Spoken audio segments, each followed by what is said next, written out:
Jon Snow carried fire and snow in his blood, but in the east, the sleeper carried silence. Not a king, not a man. A wound that refused to close, a shadow that does not sleep. He could make 100 Night Kings and still call it mercy.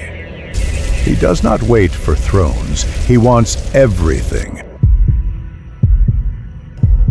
It began with fire, not at the wall, not in battle, inside Winterfell itself.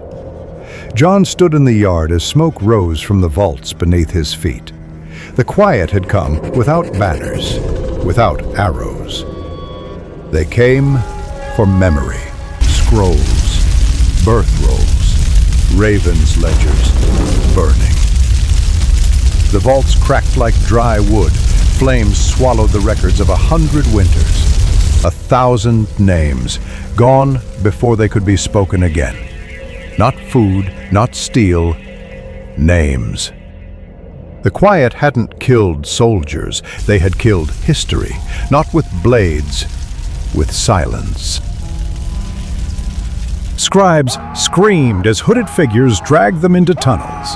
Quills and ink spilled like blood. The bells rang, but late. Sansa raised the yard. Archers filled the walls.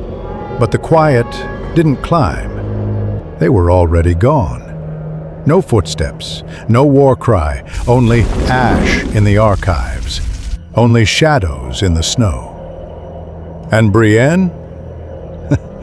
Gone. She had stood her ground for the children hidden in the keep. Struck down 4 of them.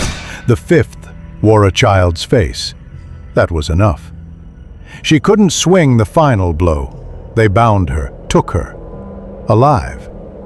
When Jon returned, the men were waiting. The traitor knelt in the mud, hands bound. A northern lord, Renfred's cousin, trusted, fed at the same table, caught with quiet marks inked into his back. Smuggling routes, guard changes, fire points. Jon called the camp to witness. No speeches, no mercy.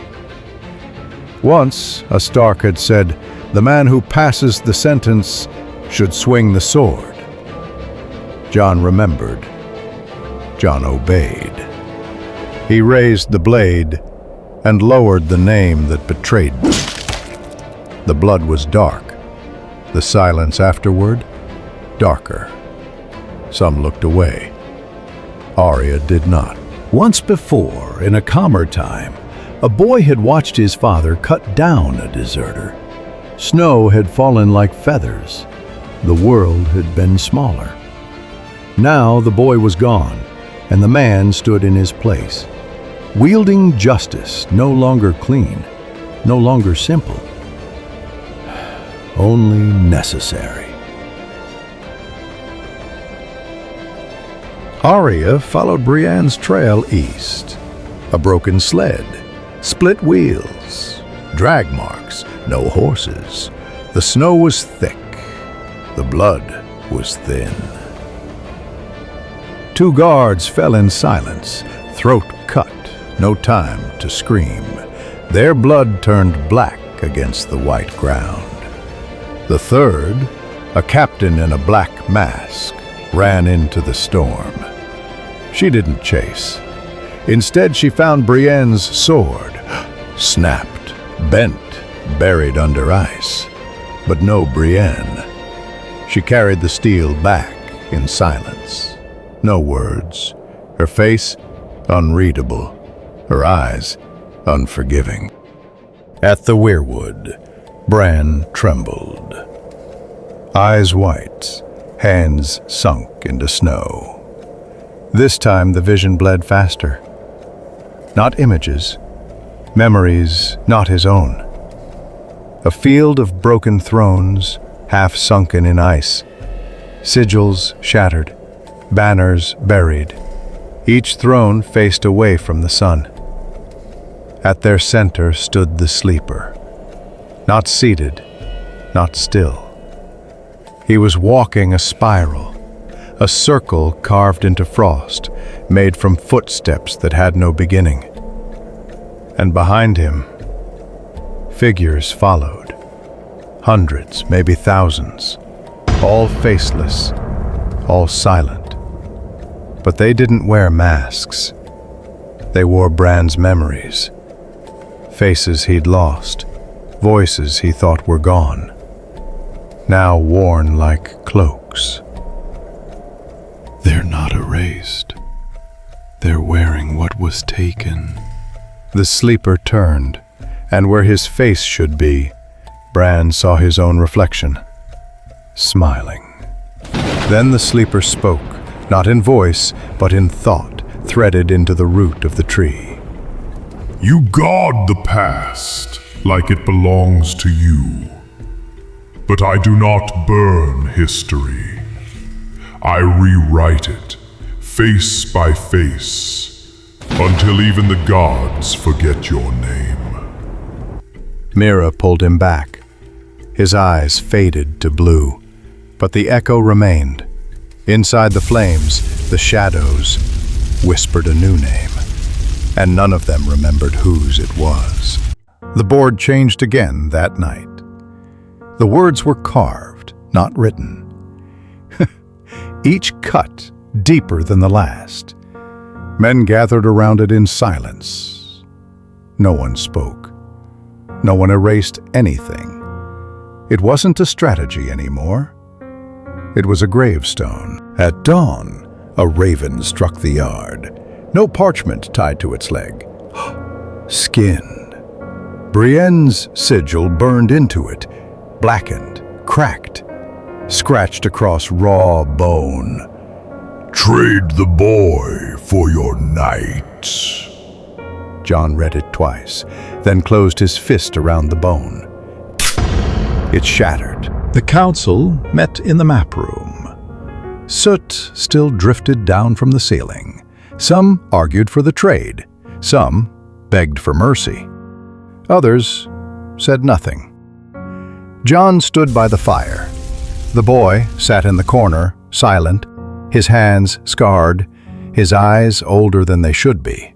You know what he'll say. Jon didn't turn. No. There was no decision left to make, only price. Outside, snow fell heavier. Inside, the flames flickered like dying truth. South of the smoking seas, the rogue dragon did not fly. It drifted, wings still, eyes closed, like a corpse riding the wind. But it was not dead. Not yet. Its scales, once bronze, had turned obsidian at the edges. The shard embedded in its chest no longer pulsed. It ticked like a clock buried in bone. Villagers in the islands saw it pass. They knelt, not out of reverence, but to cover their ears, because the dragon sang, not in roar, not in fire, a long, low note, hollow, wordless, like a funeral dirge for something that hadn't died yet. And where its shadow touched the sea, fish floated belly up, salt turned black, memories slipped. One man forgot his own name, one girl forgot her mother's face, one priest forgot the name of his god. Then the dragon turned east, not by wing, by command.